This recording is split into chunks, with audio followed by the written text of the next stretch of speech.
कि यदि वो आपका अत्यधिक प्रेमी है तो उपहार देने से पूर्व आप उसे ये आवाज करना, ये विचार करना अपने हृदय में, ये स्मरण करना, चिंतन करना कि उपहार सदैव ऐसा दिया जाना चाहिए जिससे हम अधिक प्रेम करते हैं, जो कि आजीवन जब तक कि उसकी श्वास रूपी से चलायमान रहे, जब तक वो उपहार उसके सम्मुख रहे। ऐसा उपहार होना चाहिए। उपहार उसे नहीं कहते हैं कि धन दे दो या कोई सोने चांदी की अंगूठी दे दो। अरे आप हमें क्या दोगे? हमने तो हीरा नाम का सिप पाया है, उमा नाम का मोती पाया है। आप हमें क्या दोगे? शिव नाम का हीरा पाया है और उमा नाम का मोती पाया है। और जिसके पास ऐसे हीरे मोती हैं उसके लिए आप लोगों का धन आपको मुबारक हो। कई जात हैं, बहुत ब्राह्मण हैं, उनको दान करना आपका दान आपको लगेगा। हमें दोगे तो कार्य तो आपको नहीं मिलेगा। ऐसा होगा दान देने के लिए हम आपको मना नहीं कर रहे, दान देने को मना नहीं कर रहे। देना जो भी कार्य होते हैं उनके लिए दान देना। हम अपने लिए कह रहे हैं। ये जो शब्द है ये शब्द मात्र स्वयं हमारे लिए कहे जा रहे हैं, क्योंकि हमारे मन से कहे जा रहे हैं। और इन शब्दों को हम नहीं कह रहे हैं, ये भी बता रहे हैं। और हमने कभी कुछ कहा ही नहीं, हम तो बोलते ही नहीं। सत्यता में देखा जाए तो हम बोलते ही नहीं, क्योंकि हम बोलेंगे तो कर वाली बात आ जाती है, इसलिए हम बोलते ही नहीं। जिसने चाहता है वही बोल रहा है। आगे महाराज बातें बहुत हैं, लेकिन आप सभी से सुना एक बार हाजी होकर हमारे निवेदन है, जो कि विदा करने की बात हमने कही है। आप सभी से हमारा चरण स्पर्श करते हुए, कोटि को नमन करते हुए, आप सभी को दंडवत प्रणाम करते हुए हमारा निवेदन है कि इन शब्दों पर विशेष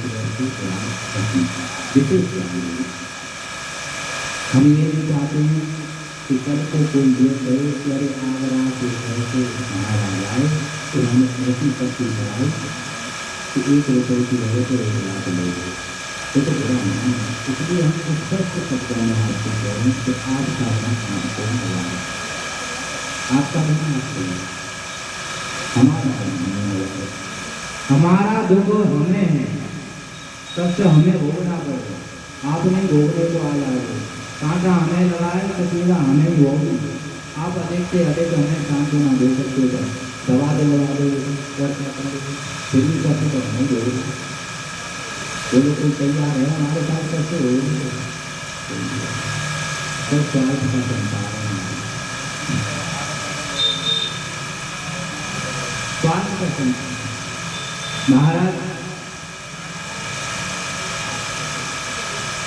देवादिदेव महादेव की पावनमयी मंगलवाणी ये शुभ महापुराण की बेटी जो आज के मध्य रहती है, एक प्रसंग आता है जो कि रावण का प्रसंग है। आप करने चलने किया जाए अहंकार के वशीभूत होकर रावण ने और कैलाश पर्वत को क्या कर दिया था, उठा दिया। जहाँ पर शिव तांडव स्तोत्र की उत्पत्ति हुई, उसी स्थान पर शिव तांडव स्तोत्र अब उठा तो लिया अहंकार, क्योंकि जैसे ही देवाय देव महादेव ने देखा कि होता चाहिए आगे आतंकी आ गया, माता पार्वती ने कहा कि प्रभु आपके भक्त बड़े निराले हैं, देखो आपकी भूमि को उड़ाने लगाए। देवाय देव महादेव बोले कि मेरे भक्त को सब रहते हैं, कोई कैसा कोई कैसा, सभी में कुछ न कुछ देखता है पार्वती, लेकिन आज उसके अहंकार को देखते हैं। उन्होंने मात्र अपने एक पैर के अंगूठे को धरती से स्पर्श किया, मात्र स्पर्श किया था, उसी से उसको कष्ट होने लगा। और जब कष्ट होने लगा महाराज तो रावण क्या करता है, रावण बारंबार देवाय देव महादेव को कहता है अब दया करो हे भोलेनाथ।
महापुराण की गायन प्रभु महाराज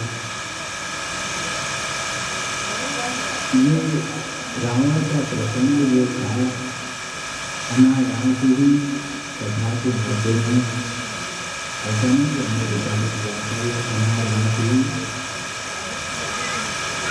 आया है जगत से आया गया जगत का आपका जो भी विचार किसी समझ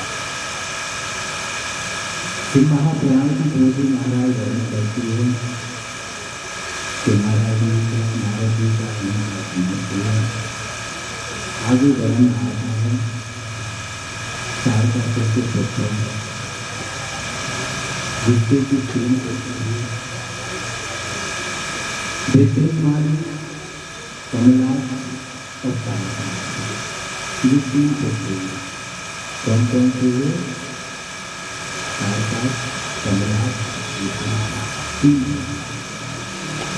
जब इन्हें ये पूर्व में ज्ञात हुआ कि हमारे पिता तारकासुर का वध देवादिदेव महादेव के पुत्र सदानंद महाराज ने किया है। तो जैसा कि आप सभी को याद है और सभी को जानते हैं, मानसिकता होती है, स्वभाव होता है, सभी को क्रोध आता है। यदि कोई हमारे माता पिता को करके बोला कि क्रोध का सामना तो उन्हें क्रोध आया, और जब क्रोध आया तो उन्होंने विचार किया कि चलो इनके साथ युद्ध किया। और जैसे ही युद्ध के लिए गए, उन्होंने अपने हृदय में विचार किया कि जो पिताजी ने युद्ध करती है हम लोग क्यों? क्योंकि पिताजी के पास तो इतनी शक्तियाँ थी, उसके बावजूद भी उनका वध हो गया। हमारे पास तो कुछ भी नहीं है, हमारे पास तो कुछ भी नहीं है। जब हमारे पास कोई शक्ति नहीं है, इतना हमें बल नहीं है, तो फिर क्यों न हम कुछ समय प्रतीक्षा करें। और उन्होंने ये विचार करके महाराज तीनों ने ब्रह्मदेव का तप किया, उनकी साधना, उनकी आराधना, और तप भी ऐसा घोर प्रचंड तप किया महाराज कि ब्रह्मदेव प्रकट हुए, प्रसन्न हुए। और आकर ब्रह्मदेव कहते हैं कि बोलो पुत्र, क्या बल चाहिए? मैं तुम्हारी तप साधना, तुम्हारी आराधना, तुम्हारी साधना प्रसन्न, बोलो क्या चाहिए, जो भी वर चाहिए। महाराज तारकास, कमलास, विद्युन्माली तीनों कहते हैं कि हे ब्रह्मदेव, लपेटने का प्रयत्न करते हैं कि हे ब्रह्मदेव, हमें संसार जगत में मोह माया से कोई मतलब नहीं है, हमें तो मात्र अमरत्व प्रदान करते हैं, मात्र अमरत्व। और ब्रह्मदेव ने विचार किया कि मोह को दूर भी कर रहे हो, क्योंकि ये भी विचार कर रहे हो कि हमें संसार जगत के मोह माया से कोई प्रयोजन नहीं है, और अमरत्व प्रदान कर रहे हो।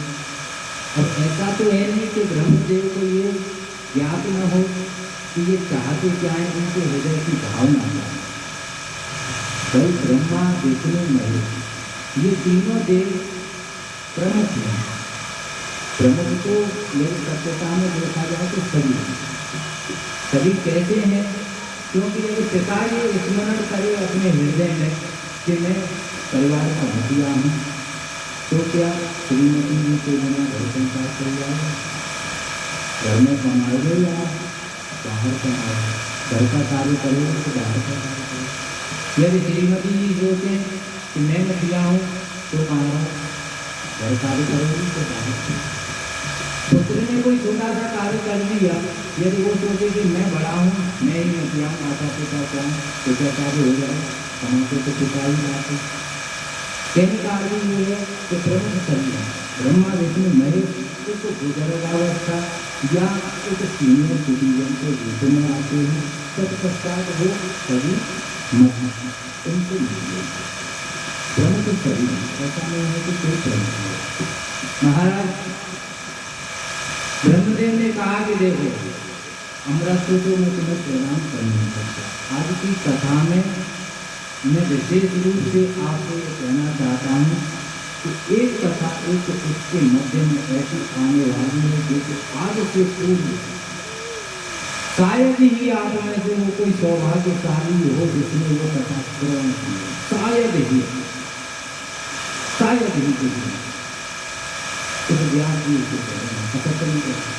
और यदि किसी ने वो कथा श्रवण की हो महाराज, तो वो आप ये समझ लेना कि हमसे बड़ा इसको धरा पर कोई सौभाग्यशाली इसके बारे में बताया ऐसा। तो महाराज ये महापुराण की ज्योति वर्णन करती है कि जब उन्होंने अमृत को ब्रह्मदेव की मांगा तो ब्रह्मदेव कहते हैं कि देखो ये सत्य है कि मैं प्रसन्न हूँ तुमसे, किंतु प्रसन्नता का अर्थ ये नहीं है कि मैं अपनी गर्दन नहीं चढ़ाऊँ, अमृत में नहीं दे। तत्पश्चात तीनों कहते हैं कि कुछ जाने करके कुछ और नहीं।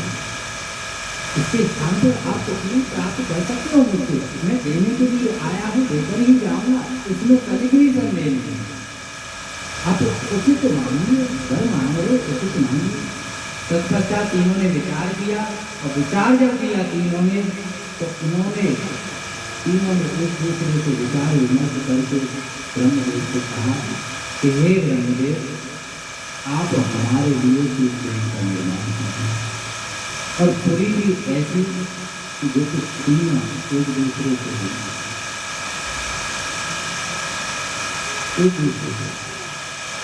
महाराज ब्रह्मदेव कहते हैं कि एक वर्ष किसी के साथ में इस वर्ष में ब्रह्मदेव जी ने कहा कि यदि हमारी मृत्यु हो तो एक साथ ही हो, अलग एक ही स्थान पर एक साथ। ब्रह्मदेव मुस्कुराए, उन्होंने कहा कि तथा जैसा आप चाहते हो वैसा ही है। तथा के कहकर ब्रह्मदेव हमारे वहाँ से प्रस्थान करने लगे। इधर तारकाच, विद्युन्माली, कमला तीनों आनंद में विराजमान होते हैं, तीन पुरियों का निर्माण करने। क्यों? क्योंकि उन्हें ये विश्वास था कि हम अब अमृत को प्रदान कर चुके हैं, क्योंकि हम तीनों पुरियां एक साथ मिलेंगी नहीं, और जब मिलेंगी नहीं तो हम एक साथ होंगे नहीं, और हम एक साथ नहीं होंगे तो मन में सवाल ही नहीं करेंगे। किंतु हम अपने विचारधारा से अपने स्मरण में कुछ भी बिठा लें, होता वही है जो मेरा होता वही है, और एक हमारे साथ में सबके साथ वही होता है जो कि देवालय महादेव, हमारे मामा श्री लक्ष्मी जी, हमारी मानी लक्ष्मी, माता पार्वती, उनकी हमारे गुरु, ये जो चाहते हैं वही है। महाराज जब उन्हें ये विश्वास हो गया कि हम मर नहीं सकते किसी के द्वारा, तो उन्होंने देव, मनुष्य, यक्ष, नाग, किन्नर सभी को प्रसारित करना प्रारंभ कर दिया। क्यों? क्योंकि अहंकार उत्पन्न हो, अहंकार उत्पन्न हो, और ये अहंकार ही होता है जो खाता है। ये अहंकार किस प्रकार मनुष्य को खाता है, कोई बता सकता है? अहंकार एक मनुष्य को उसी प्रकार खाता है जिस प्रकार से एक कीड़ा कपड़े को धीरे धीरे धीरे धीरे करता है। देखा होगा आपने, आजकल तो कम है, पूर्व समय में कीड़ा कपड़ों को बहुत करते थे। इसी प्रकार अहंकार जब उत्पन्न होता है तो मनुष्य को स्वयं को ही धीरे धीरे महाराज सभी को प्रताड़ित करने लगे, और जब प्रताड़ित करने लगे तो देवों ने विचार किया कि अब हमारा सामर्थ्य नहीं है कि हम इनका सामना कर सकें। तत्पश्चात सभी देव मिलकर के ब्रह्मदेव जी को लेकर देवालय महादेव की शरण में जाते हैं और कहते हैं प्रभु कुछ कीजिए, कुछ कीजिए प्रभु। देवालय महादेव कहते हैं कि क्या करना है बताइए, कि करना क्या है प्रभु, इन असुरों को नष्ट कीजिए, इनका संहार कीजिए, अन्यथा ये हमें प्रताड़ित करते ही रहेंगे, हमें कष्ट देते रहेंगे। देवालय महादेव कहते हैं कि देखो इन्हें मैं नष्ट तो कर दूंगा, किंतु तुम्हें मेरा पति बनना पड़ेगा, और मैं बनूंगा तुम्हारा पति। मैं पति बनूंगा तुम्हारा। पति का अर्थ यहाँ है स्वामी। जैसे पति होते हैं तो उनका कुछ स्वामी होता है, उसी प्रकार से देवालय महादेव कहते हैं कि आप कभी 33 कोटि देव पशु बन जाइए और मैं स्वयं आप सभी का पति बन जाऊंगा। और महाराज तत्पश्चात देवालय महादेव पति बनते हैं और सभी 33 कोटि देव उनके पति बनते हैं। और मेरे देवालय महादेव नंद केशर महाराज के साथ चल देते हैं, उन तीनों की पुरियों को मिलाते हैं और तीनों का नरसंहार करते हैं। और जब नरसंहार करते हैं महाराज, वहीं से उत्पत्ति होती है देवालय महादेव का मेले का नाम पड़ता है। है पशुपतिनाथ। बोलो पशुपतिनाथ की जय। एक प्रसंग इसमें और आता है केदारेश्वर, जो कि कल की कथा के मध्य में आएगा। जैसे कि आज की कथा के मध्य में कल के प्रसंग में कुछ परिवर्तित किए गए, उसी प्रकार से ये कल की कथा में आगे महाराज वर्णन आता है कि एक संत हुए संत। अब इस प्रसंग को ध्यान से सुनना, ध्यान से सुनना, क्योंकि इस प्रसंग को आप जितने ध्यान से श्रवण करोगे, ग्रहण करोगे, उसके मध्य में हम आपको कुछ प्रश्न पूछेंगे। पहले उस प्रश्न का जवाब आप सभी में से किसको देना है, वो आप अपने ज्ञान को फिर बढ़ाना क्योंकि ये है। क्योंकि कथा तो आप श्रवण कर ही रहे हो, पंचम दिवस है, तो हम इस सुबह से ग्रहण कौन कर करेंगे। सप्तम दिवस में मात्र एक प्रश्न पूछेंगे। एक संत हुए महाराज, और संत कैसे हुए, जो कि बहुत ही दयालु ब्राह्मण, काशी के रहने, मूर्ति जानी दया के रहने, एकदम धार्मिक स्वभाव, किंतु उन्हें भी कष्ट था। जितने भी धार्मिक मनुष्य होंगे उन्हें कष्ट अधिक प्राप्त होगा, ये हमारी बात है। जो जितना भजन पूजा करेगा उससे ये समझ लीजिए आप महाराज कि जितनी आप भजन पूजा कर रहे हो, आपने जानबूझ के कष्ट अपने भाग्य में भेज दी, जानबूझ। उसका कारण क्या है? उसका कारण ये है कि आपके आराध्य ये चाहते हैं कि ठीक है निपुण हो गया, निपुण हो गया, अच्छी बात, लेकिन अब और कष्ट और अच्छा नहीं। कहने का अर्थ एक जैसे छात्र होता है और वो छात्र निपुण हो अपनी कक्षा, और जब कक्षा में वो छात्र निपुण होगा तो आप कभी भी देख लेना उस शिक्षक की जो क्लास टीचर हो या उसका जो अध्ययन कराने वाला हो, जो शिक्षक हो, जो उसका गुरु हो, वो उस पर विशेष ध्यान देगा। और विशेष जब ध्यान देगा तो वो बार बार उससे ऐसे प्रश्न पूछेगा, जानबूझकर पूछेगा, जो कि उसके उत्तर न दे सके। उसका कारण क्या है? वो क्योंकि वो ये चाहता है कि ये उसके उत्तर नहीं दे पाएगा। जब मैं इसे समझाऊंगा तो इसका ज्ञान और बढ़ेगा, प्रभुत्व का। इसी कारणवश कहने का अर्थ ये है, इसी माध्यम से हमारे सभी आराध्य जब हम उनकी भक्ति करते हैं तो वो हमें बारम्बार कष्ट इसीलिए देते हैं कि अब एक कष्ट और ले, और जैसे एक कष्ट हमारे पास आया उसके बारे में हम विचार करते हैं, पता चलता है कि एक कष्ट और ऐसा कभी के साथ होगा, किसी के साथ नहीं होगा। यदि आप भक्ति कर रहे हो तो आप समझो आपने अपने भाग्य में कष्ट देखी, और वो कष्ट नहीं है, कष्ट तो औरों के कष्ट नहीं है। यदि देखा जाए तो वो आपकी करीब है, वो आपको निपुण कर रहा है, आपके मानसिकता को निपुण कर रहा है। इस मानव जीवन में ये जो काया है हमारी, ये काया हमारी अनमोल है। एक तो दीक्षित थे, दीक्षित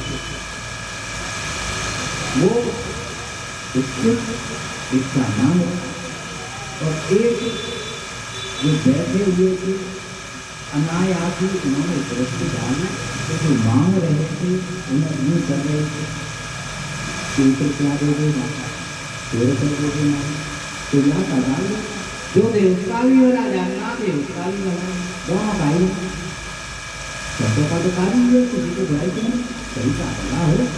महाराज एक महाराज निकल के जाए, उन्होंने देखा उनकी दृष्टि बड़ी कड़ी हुई, उन्होंने कहा कि देखो उसके पास बहुत और अपने फैसलों से पैसे निकाल मात्र कितने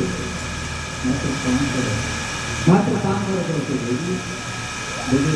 जो भी देखिए, और बोलो कि अरे बाबा तो अच्छे नहीं लगते हो, मेरे पिता से मांगो तो तुम भिक्षा मांग लो, और मेरे सामने कार्य मेरे जीवन को जो तुम भिक्षा मांग लो मेरे सम्मुख में, आज से तुम भिक्षा नहीं मांगोगे, तो दुकान लगा लेना, तो ठेला लगा लेना, जाओ कटोरा मुझे दो। बाबा ने सोचा बहुत अच्छा आदमी, बहुत अच्छा होगा, पैसे दे दिया 500 रुपये बिना मांगे, पता नहीं जाने कहाँ से आए। 500 रुपये दे दिया, दुकान लगाने के लिए कटोरा दे दिया, कटोरा दे दिया। अब जो थे उन्होंने दुकान लगा ली। अब उनका विचार सुनिए, जिसने 500 रुपये दिए थे उसके बारे में उनके विचार किया। बड़ा ही मेरी तो सज्जन व्यक्ति था, किसी ने सबसे भी कहा है संत समाज में कि हमारे आराध्य हमारा परमात्मा सबके रूप में आवाज करता है। ये देश उनकी विचारधारा किसके प्रति, जो 500 रुपये दे दिया ठेला लगाने को, दुकान लगाने को, और कटोरे को ले गया। और जो कटोरा ले गया उसे देखिए तुरंत गया था तो जाकर अपनी धर्म पत्नी बोला, सुनीता बोलिए, सुनीता जी तो कीजिए ब्राह्मण को जीवन मान। ऐसा हो जाता है कभी कोई, हालांकि हम ये नामों का उच्चारण करके घूमे महाराज श्रीमती युवानी उन्होंने कहा कि खड़े त्योहार के थे, तो उन्होंने कहा कि हाँ आगे अब ठीक है काम नहीं आगे भोजन बनाती। अरे तो भोजन ले दे बात करके मान दे।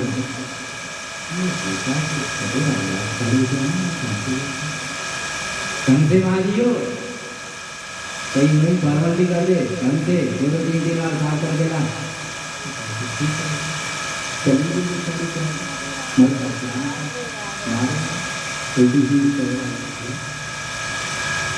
महाराज उसने श्राप किया, हाथ हो दिया, कौन सा कपड़े थे उसकी आंखों में कौन करने के लिए कैसा कपड़े मैंने खरीदे वैसे ही उसे दिया। सतीदेव और श्रीमती जी कहते हैं कि क्यों कहे कहानी ये कहाँ से लेकर आए, कैसे लेके आए, कहाँ से लेकर आए, कदम लेकर वो कटोरा क्या करना। वो कटोरा उसने भाप लिया था कि ये कटोरा साधारण कटोरा नहीं है, ये स्वर्ण रूपी कटोरा है, ये सोने का कटोरा है। वो मूर्ख नहीं था, इसीलिए उसने 500 रुपये दिए थे उस व्यक्ति को कि जा ठेला लगा लेना, दुकान लगा लेना। और बातें कैसी कही थी, अरे मेरे पिता का मानो, मेरे सम्मुख में भिक्षा मांगो, बेकार है मेरे जीवन को। बेवकूफ बना के सोने के कटोरे को मात्र 500 रुपये में ले। वो कटोरा क्या है, वो कटोरा ये हमारा तन है, ये तन जो है हमारा यही कटोरा है। और ये सोने का है, किंतु हम इसे किसमें लगा रहे, भिक्षा मांगने में। क्षमा करना हमारा कहना नहीं चाहिए। अधिकांश कथाओं में दान पर गणन अधिक से अधिक किया जाए।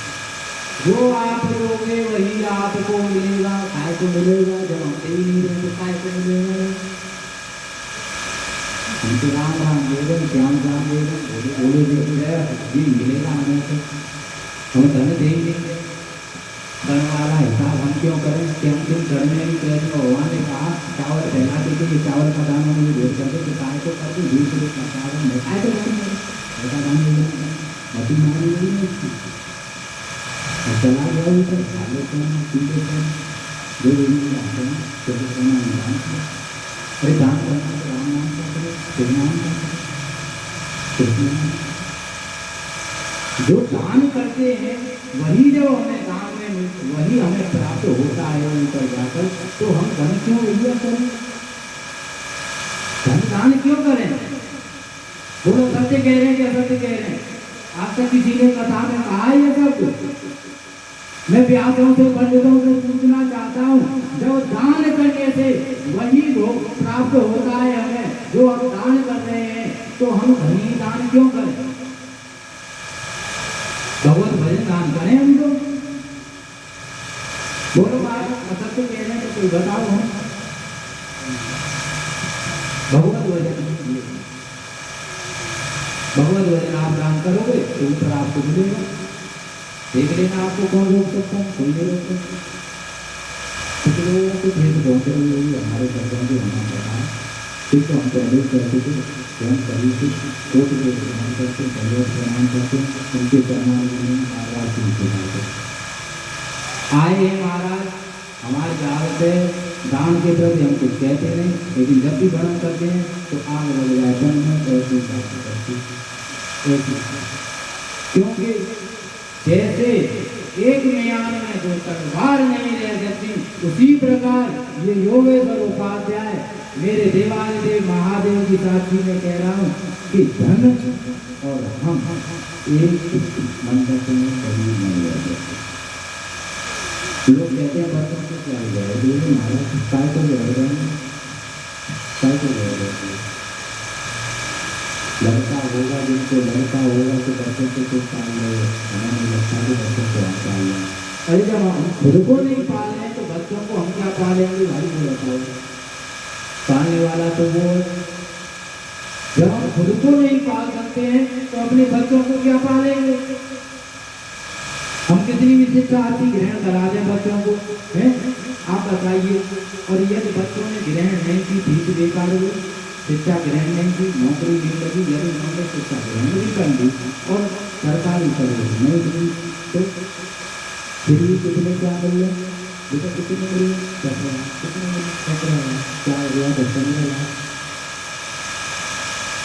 कहने का अर्थ यही है कि दान करो, दान के लिए हम मना नहीं करते, किंतु यदि आप धन का दान कर रहे हो 1000 रुपए, धन का दान यदि आप कर रहे हो 1000 रुपए, तो आप में इतना सामर्थ्य होना चाहिए कि 1 लाख भगवत भजन भी आप स्मरण कर सको, चिंतन कर सको।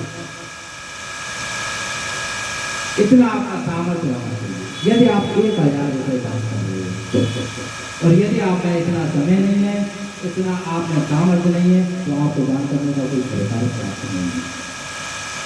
कैसे दान को क्या है? दान को करते दिखाने के लिए, सत्यता को दिखाने के लिए, तो को फलाने वजह से फलाने में उतने रुपये दिए थे। तुमने लोगों को क्या मैं आपसे पूछता हूँ महाराज, अपने विचार से आप बता दो, यदि आप किसी पंडित को दान नहीं दोगे तो क्या वो भूखा मर जाएगा? आपको लगता है कि कोई भूखा मर जाएगा आपको दान देना? कोई भूखा नहीं मरेगा। आपको लगता हो तो लगता रहे, हमें ये लगता है कि कोई किसी के दान का आपको नहीं। एक बार की बात है, निमंत्रण आप सभी ने किया होगा ब्राह्मणों का निमंत्रण सभी ने किया होगा। एक बार एक सज्जन ने, जो कि पूर्व में हमारे बहुत ही अच्छे मित्र रहे, और जब अच्छे मित्र आज की कथा महाराज विचलित न हो, थोड़ा समय नहीं के जाएगा, हमें ऐसा आवाज़ हुआ कि थोड़ा समय अभी तो हो नहीं हो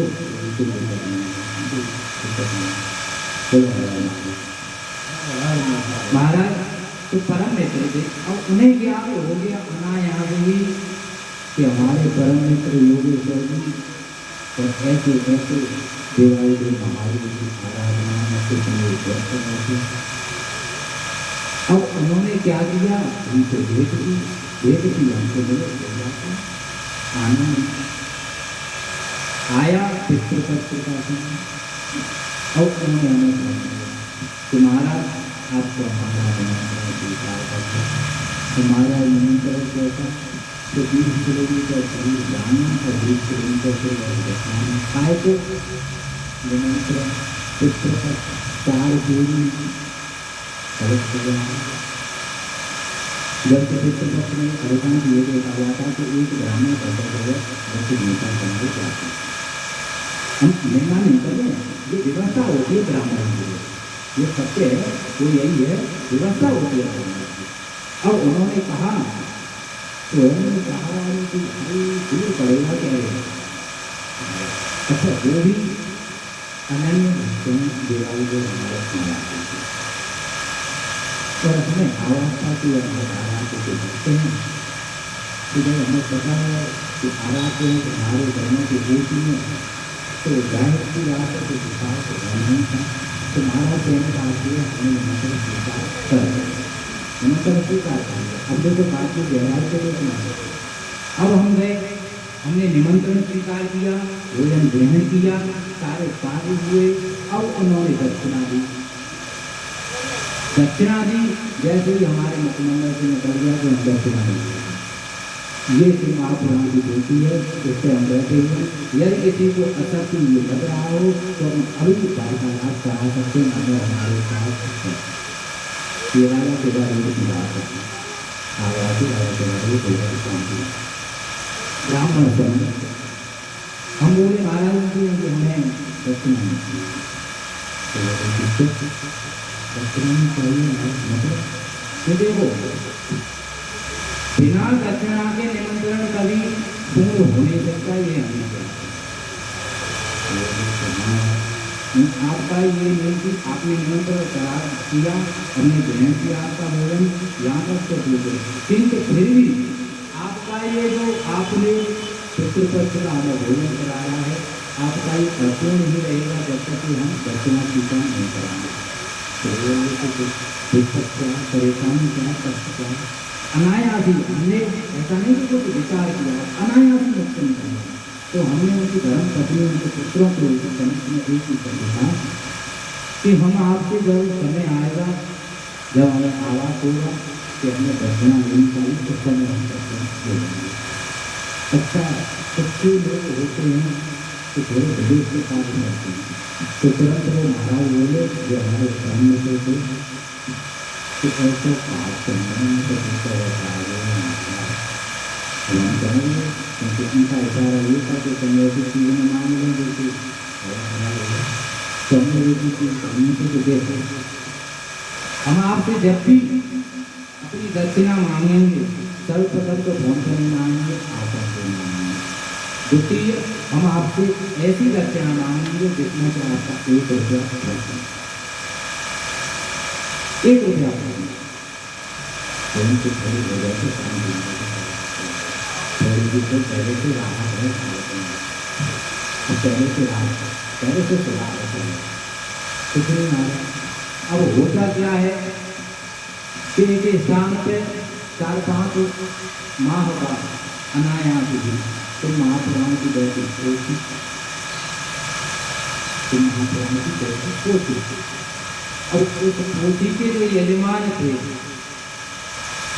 वो यजमान बनने के इच्छुक थे, सारे कार्य थे, व्यास की तैयार हो चुकी थी, सारे कार्य हो चुके थे, किंतु कोई ऐसी घटना हुई कि वो यजमान नहीं बन सके।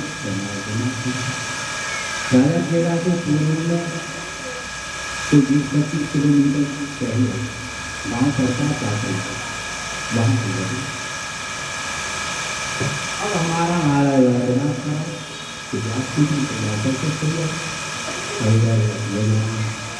उनको तो कहने सकते क्योंकि उनकी व्यवस्था है, व्यवस्था में क्या करेंगे।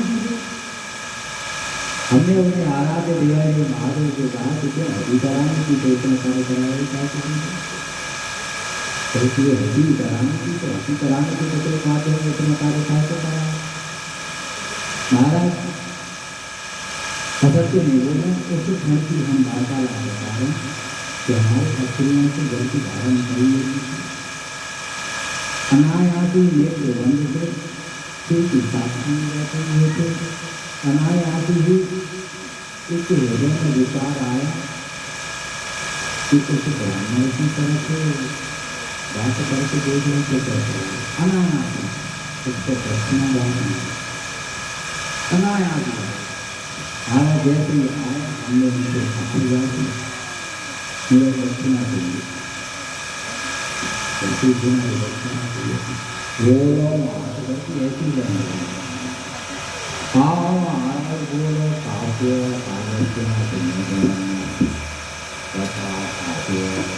उनके 4 पुत्रों 2 पुत्रों की शादी हुई, 2 पुत्र द्वार, तो हमने उनसे पुस्तक से करवाना है कि आपके 2 पुत्रों में से हमें 1 पुत्र चाहिए, पुत्र वही के साथ में यजमान बनाने के लिए।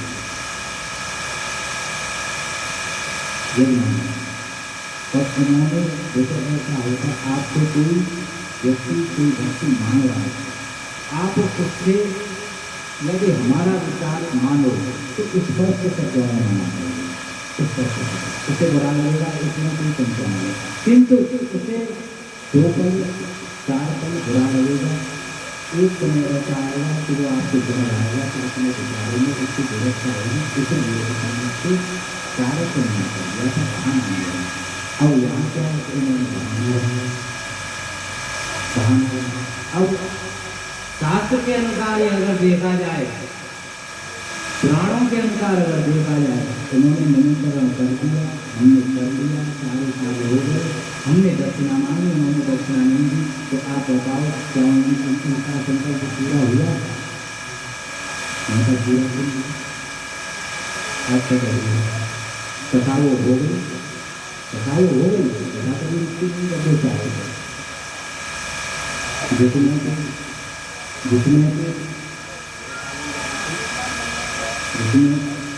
हमारे ध्यान के लिए महाराज कहने का अर्थ यही है कि जो भी कार्य करो विचार करके करो, लेकिन जब आप भक्ति करते हैं तो कभी कभी ऐसे कार्य आपके द्वारा हो जाते हैं जैसे आपने स्मरण नहीं किया है, किंतु कराने वाला वो है।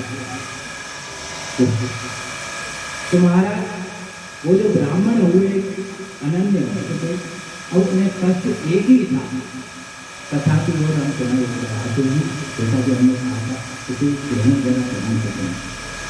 उन्हें कष्ट एक ही था कि कष्ट क्या था, तो उनको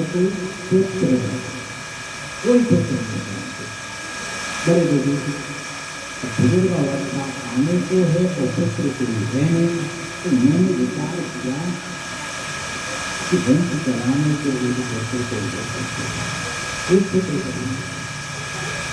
जब हमें ये विचार आया महाराज, तो मैंने घोर तक किया, और जब घोर तक किया उन्होंने, तो देवादिदेव महादेव हमारे तो दयालु कृपालु है, 2 मिनट बैठ जाओ आप, लगातार मात्र 5 मिनट बैठ जाओ आप, किंतु देखा ऐसा गया है कि आप 1 घंटे 2 घंटे बैठ सकते हैं, किंतु आप और हम, ऐसा नहीं कि आप, हम उनको भी कह रहे हैं, हम भी तन से बैठते हैं, चित्तवृत्ति से कभी नहीं बैठते। चित्तवृत्ति से यदि हम 5 मिनट ही बैठ जाएं तो फिर आप ये समझ लो 5 दिन उसकी चरण में बैठते। चित्त विडंबना क्या है कि कौन से हम बैठ जाते हैं, विचार ड्यूटी जाना है, मंदिर जाना है, इतने पैसे विचार उनके सीधे भजन आते हैं। महाराज देवादिदेव महादेव मेरे दयालु अवरदानी कैलाश अविनाशी भूत भावन भूतेश्वर मेरे गुरु सदाशिव नरेंद्रेश्वर प्रसन्न हुए, और जब प्रसन्न हुए तो उन संत के सम्मुख में आए और आकर बोले कि बताओ क्या करते हैं, किस कार्य के लिए में तो तुमने इतनी मेरी तप साधना की, क्यों अपने इस तन को कष्ट दे रहे हो, बताओ क्या भी क्या है।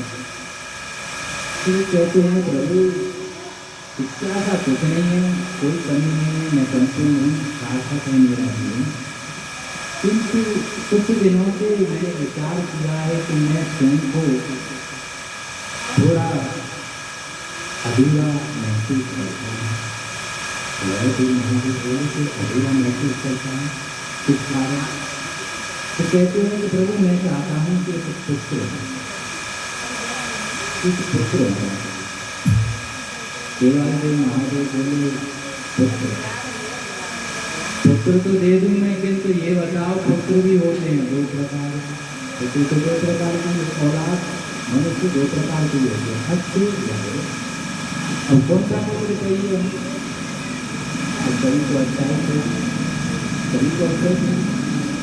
तो वो संत बोले, संत शिरोमणि अच्छा चाहिए, अच्छा चाहिए जो कि ब्राह्मण है, भक्ति जिसके हृदय में बात है, ऐसा करते हैं। देवादिदेव महादेव बोले कि सुनो जो अच्छा पुत्र मैं दूंगा उसकी आयु कम दूंगा, उसकी आयु कम दूंगा, और जो बुरा दूंगा उसकी आयु बढ़ दूंगा। ऐसा क्यों? आपने अधिकांश ये देखा होगा इस मानव जीवन में, अरे मास्टर मिल गया, कौन सा विकीरण मास्टर, अरे हो गया, तो भगवान ने हमने बच्चे आने में जल्दी होता है, कहते नहीं कहते, अरे कहीं क्या कहता है, अरे तो दौलत राम जाओ, दौलत राम कौन से, अरे वो अच्छा था वो, अरे आजकल गया था कभी कहते बोले कम आ गए और तो भी है आगे तो बोले कहने का आती है कि बुरे लोगों की थोड़ी उम्र आगे चलती है, अच्छे लोगों की कम होती है। उसका कारण क्या है? उसका कारण हमारी मानसिकता है। आप किसी दुकान पर या किसी सब्जी को लेने के लिए जाओ और बैंगन मिले थोड़े आपको तेरे मेरे तो क्या आप लोग नहीं कैसे लोगी? अच्छे दिखाए या कैसे देखिए काने से अच्छे से दिखाए और नहीं। जब आप पैसे देते अच्छी चीज़ दे रही है तो वो भी फिर अच्छी चीज़ है, तो आपके पास क्या जल्दी आगे नहीं। तो महाराज देवाई जो महादेव कहते हैं कि तो अच्छा पुत्र तो दे देगा, तो आयु तो मेरी, बुरा लोगे तो मेरी लाभ है, क्योंकि उसकी आयु संत श्रोमणी बोले कि दे दो भाई आयु से क्या है, संत श्रोमणी को संत श्रोमणी आयु से क्या है? अरे मात्र 2 दिवस जिंदगी हो, किंतु जिंदगी ऐसी हो जो कि अपने आराध्य के प्रति समर्पित है, यही काम है। ऐसे छोड़िए तो 50 साल नहीं पूरा पूरा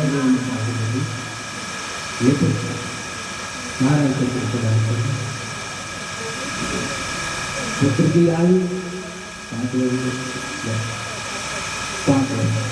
और जैसे सुनो जा रहे हो पुत्र मिल जाएगा, तुम्हें पुत्र प्राप्त हो जाएगा, तुमको आयु उसकी 5 वर्ष मात्र 5 वर्ष।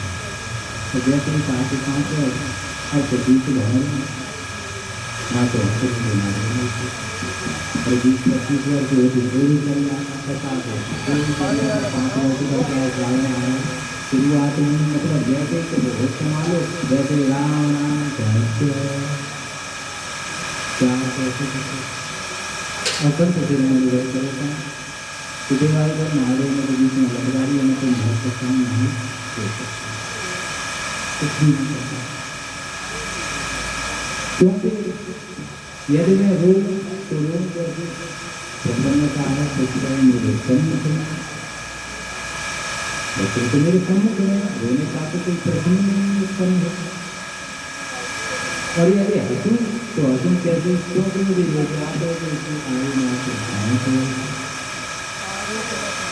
अब उन्होंने विचार किया कि बेकार के विचारों में फंसना तो मुझे बेकार है, अब तो एक ही कार्य करना चाहिए कि भगवान का नाम, और जब अपने हाथ में कुछ ना हो महाराज तो भगवत भवन में भी भगवान और वो भगवत भवन में करता।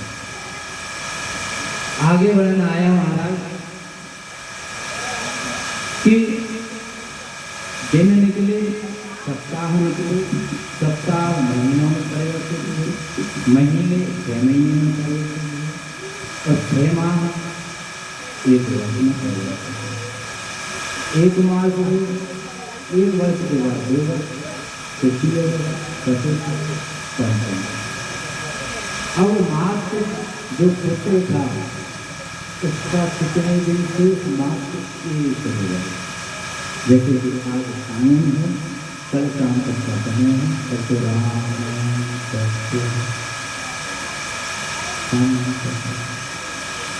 अब तो जो पिता थे उनको बड़े दुखी, क्योंकि मैं ज्ञात था कि कल मेरे पुत्र का अंत हो, अगर दुखी थे तो उन्होंने विचार किया अंतिम समय है तो क्यों न इसके अंदर भक्ति को है, उससे और थोड़ा ज्ञान दे, और ज्ञान देते समय वो क्या कहते हैं कि पुत्र तुम्हारे सम्मुख में जो भी आए तो उसी को दंडवत प्रणाम दंडवत करेंगे। पुत्र भी बड़ा आ जाता है, पुत्र को पशु आ गया तो भी लेट जाता है, उसके भी तो भले के लिए भी सब निकल कोई दिक्कत नहीं। दंडवत गाय आ रही है तो कोई शिशु आ रहा है तो दंडवत तो कोई मतलब नहीं, पिता ने आज्ञा दी है ऐसा करना है। कौन हमारा बोलेगा सत्य ऋषि सत्य। अब सत्य ऋषि आए, वहीं जो संत थे जो उनके पिता थे पुत्र थे, वो वहाँ बैठ के अपने आराध्य का चिंतन स्मरण कर रहे थे। जब सत्य ऋषि आए और उस पुत्र ने जो सबके संत आ रहे हैं तो पुत्र गए चले थे दंडवत प्रणाम। और जैसे ही दंडवत प्रणाम किया तो सत्य ऋषि क्या कहते हैं, चिरंजीवी भव। और जैसे ही मैंने चिरंजीवी भव कहा और उधर संत ऋषि उनके पिता से ये तो चिरंजीवी है, ये तो जब काम है सत्य ऋषि भाई बिल्कुल कल की होने वाली है। और कोई सिद्ध संत आकर के उसे आशीर्वाद ऐसा दे दे जिसकी मृत्यु न हो, तो ये तो फिर क्या कुछ उसका वरदान, उसका आशीर्वाद फलित तो होना चाहिए।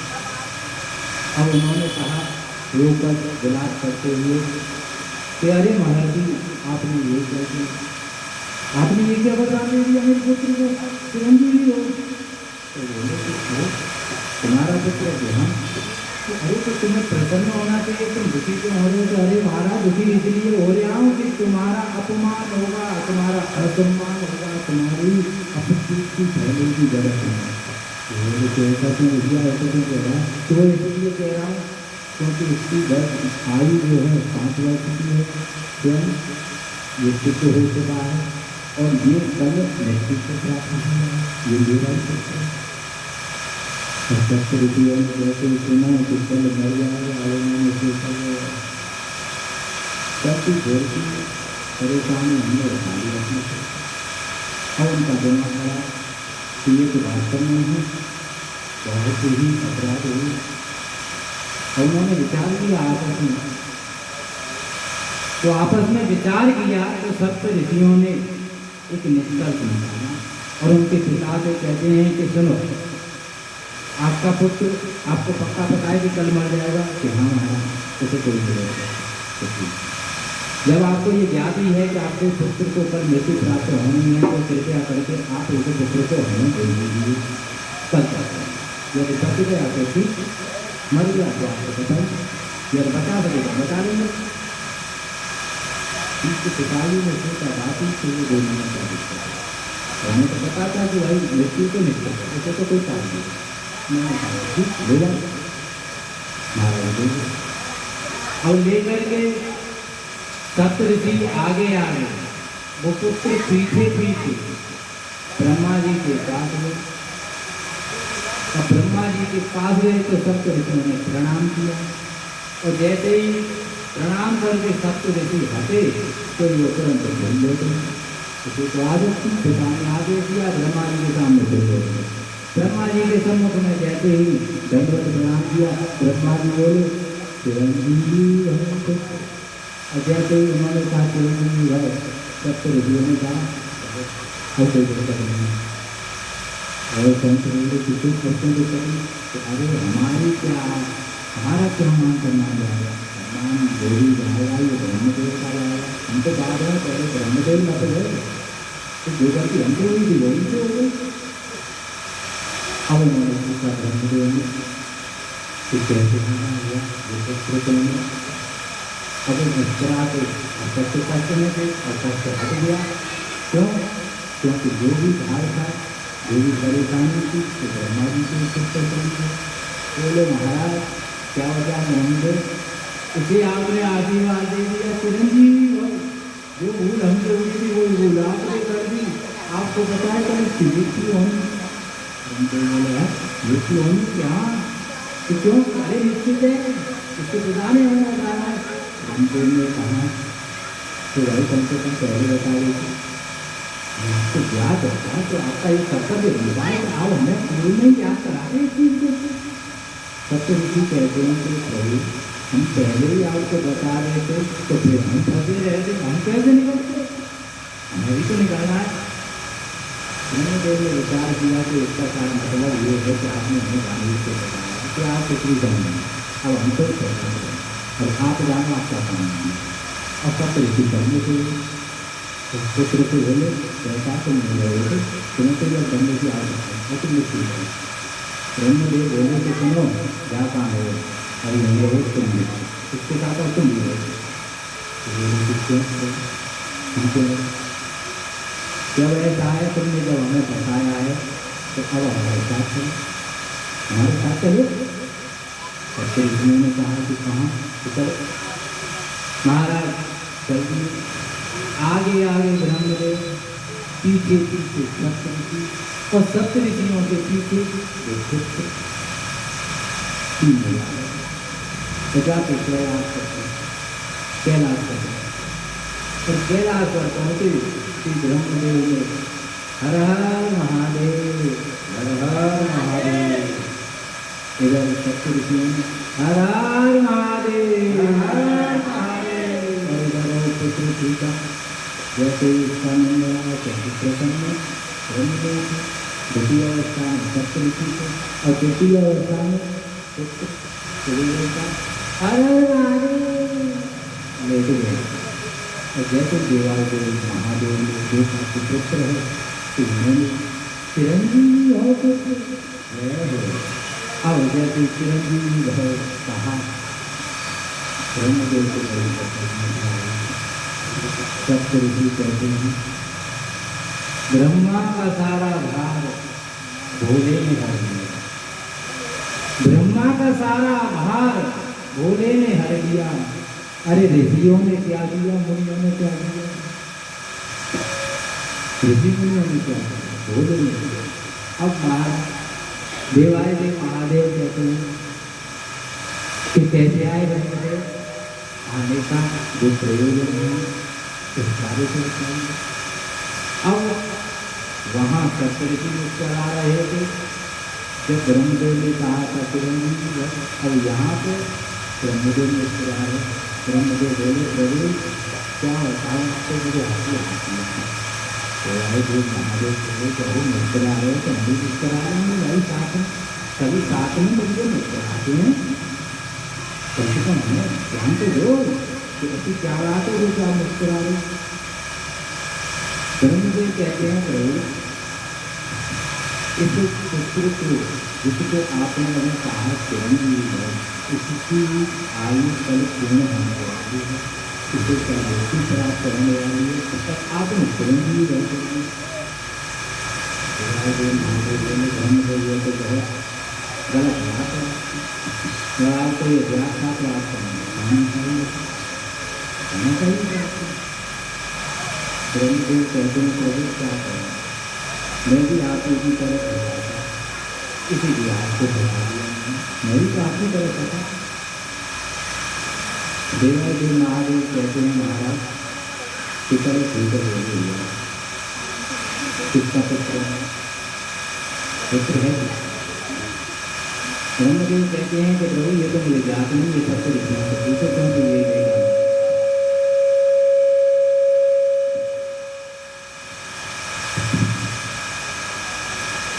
सबसे ऋषियों से पूछिए प्रभु क्योंकि नहीं या तो यही ले जाए कि नहीं सबसे ऋषियों से पूछा गया देवादेव महादेव कहते हैं कि बताओ भाई किसका पुत्र कहाँ पे लेके आए वो कहते हैं प्रभु ये पुत्र जो है काशी के ब्राह्मण का काशी के ब्राह्मण देवादेव महादेव काशी के ब्राह्मण का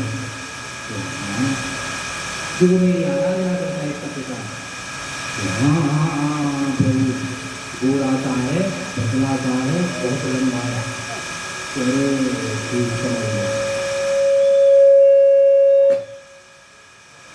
देवादेव महादेव कहते हैं कि ठीक है समझ गया तो सतदेव ऋषि और ब्रह्मा जी कहते हैं कि प्रभु क्यों जानते हैं क्या? अरे जानता क्या ब्रह्मदेव, मैंने ही तो आशीर्वाद दिया था, मैंने तो वरदान दिया था, तभी तो ये पुत्र हुआ है। ब्रह्मा जी बोले तो और सकते फिर तो तुम जानो, तुम्हारा काम जानो, जब वरदान ही तुमने दिया है तो अब तुमने ही वरदान दिया है, चिरंजीवी होगा, अब तो तुम ही संभाल, तेरा तुमको अर्पण क्या लागे तेरा, हम काय पर ऐसे बेकार में अपना दिमाग खराब करें, आप जाने आपका काम नहीं।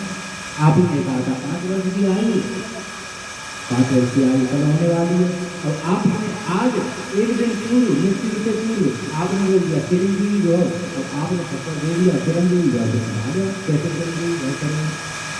देवादिदेव महादेव कहते हैं कि कोई बात नहीं, तब तो ऋषि ब्रह्मदेव आप जाइए, आनंद में विराजमान होइए, तो सब कोई परेशानी नहीं है, पुत्र को आप मेरे पास छोड़ जाइए, यहीं कैलाश महाराज पुत्र को वहीं छोड़ दिया गया। देवादिदेव महादेव ने एक शिवलिंग का निर्माण किया उस पुत्र के लिए, और उस पुत्र से कहा कि पुत्र इस शिवलिंग की आराधना करते हो, जब तक कि काल न आ जाए तुम्हारे सम्मुख में, जब तक इसकी आराधना करते। पुत्र तेरा महाराज है तो भक्ति में खाई, ठीक है, वो मेरे क्या बलिदान है। पिता ने कहा था कभी को दंडवत करनी है, दंडवत करता आया, और तुम कह रहे कि आराधना करनी है, तो आपका आदेश मानना हमारा समय व्यतीत हुआ। तब समय व्यतीत हुआ तो जो समय निश्चित था मृत्यु का, उसी समय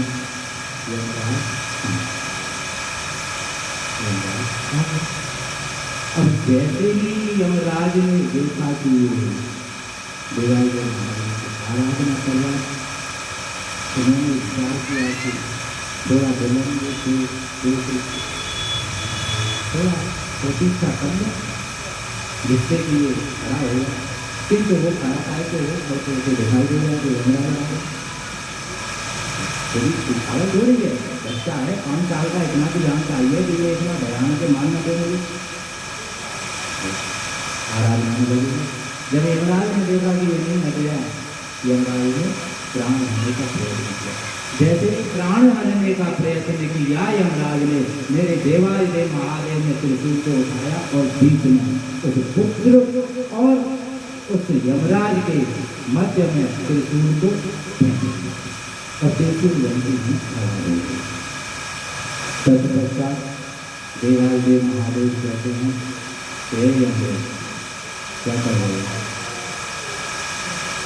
यमराज कहते हैं प्रभु अपने डिपार्टमेंट में रखा है, अपने डिपार्टमेंट में रखा है। देवादिदेव महादेव बोले किससे? और आप महाकाल में था, तो डिपार्टमेंट दोनों का एक ही, और अपने ही डिपार्टमेंट में सरकारी हमसे मतलब आप कहते थे हमसे सत्य का। देवादिदेव महादेव बोले कि इसको मृत्यु क्यों हो, कैसे बंद हो, तो प्रभु इसकी आयु पूर्ण हो गई, इसकी आयु पूर्ण हो गई, और आपको तो पूछने नहीं चाहिए, क्योंकि आप तो देवादिदेव महादेव त्रिकालदर्शी कैलाश अविनाशी भूतवागन भूतेश्वर, और उसमें भी आपने स्वयं बलिदान दिया था इसे 5 वर्ष की आयु को, और आप ही दूसरे के जो मृत्यु हो गई। देवादिदेव महादेव बोले कि इसको कितनी आयु दी है, जो देवादिदेव महादेव ने पूछा यमराज से कि कितनी आयु दी, तो महाराज अब हम स्पष्ट शब्दों में कहें तो इस पुत्र के जो पिता थे वो मृतक ऋषि थे, और ये जो पुत्र है वो मार्कंडेय है, वो मार्कंडेय। अब प्रश्न ये खड़ा होता है कि मार्कंडेय की आयु है 5 वर्ष, और वो नियम आज तक लागू है, वो नियम भंग नहीं हुआ, वो नियम आज भी लागू है, किंतु अभी तक वो जीवित कैसे है, और उसका जवाब कौन है? प्रश्न ये सभी को पता है कि 5 वर्ष की आयु है, नहीं पता हो वो अग्रपुर कथा जानना है। 5 वर्ष की आयु और 5 वर्ष की आयु में ही उसकी मृत्यु होनी है, ये शास्त्र प्रमाण करता है। किंतु फिर भी आ रही मार्गबंधु और ऐसा क्या है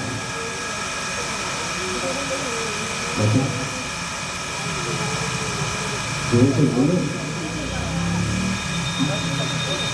इसमें भक्ति भक्ति कुछ भी नहीं है, सबसे खास है इसमें भोले बाबा। हाँ भोले बाबा को कारण क्या है, इसमें कई तर्क आ रहे हैं, किंतु जैसा कि आपने कहा भोले बाबा, तो भोले बाबा को मान नहीं सकते हम, मानना पड़ेगा। इसका कारण क्या है कि यमराज जी कहते हैं कि प्रभु आपने 5 वर्ष की आयु दी, क्या ये सत्य पूर्ण रूप में सत्य, क्या तुम्हें कभी लगता है कि मैं असत्य कैसे असत्य तीन मात्रा सुनते हैं, सत्य को सुंदर असत्य को यमराज जी कहते हैं कि प्रभु 5 वर्ष के हो गए, महादेव बोले मैं नहीं, जैसे आप नहीं प्रभु भोजन के हिसाब लगा नहीं। अब एक बार में महाराज 10 बार यमराज जी ने हिसाब लगाया तो 5 उनके सामने क्यों बैठे। अब इधर वो कहेंगे कि प्रभु भोजन के इधर गया जो महादेव कहें नहीं थी। और उन्होंने कहा यमराज ने कि जब नहीं हुई क्यों, तो प्रभु आप फिर ऐसा कीजिए कि अपना मुझे गणित बता दीजिए कि क्यों नहीं हुई, क्योंकि जब हमारी समझ में कोई बात नहीं आ रही तो तर्क वितर्क करने से तो अच्छा नहीं है कि हम उससे पूछ लें कि क्या है। तो देवादिदेव महादेव कहते हैं कि यमराज सर्वप्रथम ये बताइए कि वरदान किसने दिया, वरदान जो दिया था वो दिया किसने। यमराज जी बोले प्रभु आपने दिया, मैंने दिया। देवादिदेव महादेव कहते हैं ऐसा होता है तो लीला करने में कोई पीछे नहीं है। हम कहते हैं लीला कर कृष्ण करने अपनी से आ जाए तो अवरदानी करने वो भी तो करते लीला करता है। अरे वही जैसा कि और देवादिदेव महादेव कहते हैं कि वरदान मैंने दिया था, यमराज और कहते हैं कि जब वरदान मैंने दिया था तो आयु किसके हिसाब से चलेगी, तेरे हिसाब से कि मेरे हिसाब से, आयु किसके हिसाब से चलेगी भाई। तो यमराज जी बोले आपके हिसाब से चलेगी तो फिर आप लोग काम। और यमराज जी बोले और यमराज जी कहते हैं ठीक है भाई आपके हिसाब से चलेगी, लेकिन अपना हिसाब से चलेगा भाई, आपके हिसाब से चलेगी ये ठीक है, चलो हम मान हमने स्वीकार कर लिया। किंतु जब आपके हिसाब से चल रही है महाराज तो कम से कम ये तो बताइए हमें कि आपका हिसाब था, आपके हिसाब था, आपके घर का हिसाब। तत्पश्चात देवादिदेव महादेव कहते हैं कि सुनो क्रमशः कलियुग त्रेता, कौन कौन थे कलियुग और त्रेता, और द्वापर त्रेता सतयुग, इन सभी में जो सबसे बड़ा होता है जिसका समय वो होता है सतयुग। आगे देवादिदेव महादेव कहते हैं कि ये सभी युग जब एक बार निकल जाते हैं, एक बार निकल जाते हैं, तब कहीं जाके होता है एक कल, जिसे हम मनवंतरी, एक कल जिसे हम मनवंतरी कहते हैं या कह सकते हैं एक ही। महाराज अब देवादिदेव महादेव कहते हैं कि अब सुनो मेरा हिस्सा, ब्रह्मा की आयु कितनी है, ब्रह्मा की आयु में कई कल्प गुजर जाते हैं, कई कल्प, एक ब्रह्मा की आयु में कई कल्प गुजर जाते हैं। यमराज जी बोले तो ठीक और उन्हें तो समझ गए कि सबसे बड़े तो खेल तो और बड़े तत्पश्चात देवादिदेव महादेव कहते हैं कि जब ब्रह्मा की आयु में कई कल्प बीत जाते हैं, तत्पश्चात ऐसे 10 ब्रह्मा की आयु आप एक तरफ उठाते हैं। कितने ब्रह्माओं की आयु? 10 ब्रह्मा की आयु। जो 10 ब्रह्माओं की आयु है, तब कहीं जाके मेरा एक दिन होता है। तब होता है देवादिदेव महादेव का एक दिन, जब 10 ब्रह्माओं का जन्म हो जाए, उनकी आयु नहीं हो जाए तब। अब बोले देवादिदेव महादेव अब लगाए काम चालक है कि उठावत में उठावत किसी को जब ब्रह्म घट जा रहे हैं, जब 10 ब्रह्मा जा रहे हैं एक दिन में, तो सोचने वाली बात है किसी को तो ब्रह्मा है जाएंगे, और जब किसी को ब्रह्मा है जाएंगे तो जाहिर की बात है मैं कौन से किसी को ये मरा होंगे, जहाँ को नहीं मरा है वो अपने आप करते थे, मैं ये बोल सकते महाराज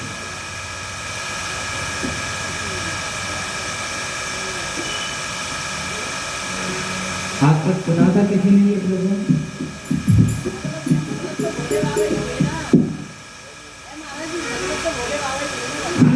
हमने पहले कहा तो ये सत्य है। हमने कहा तो भोले बाबा को कहा करते हैं, अरे भोले बाबा ही है।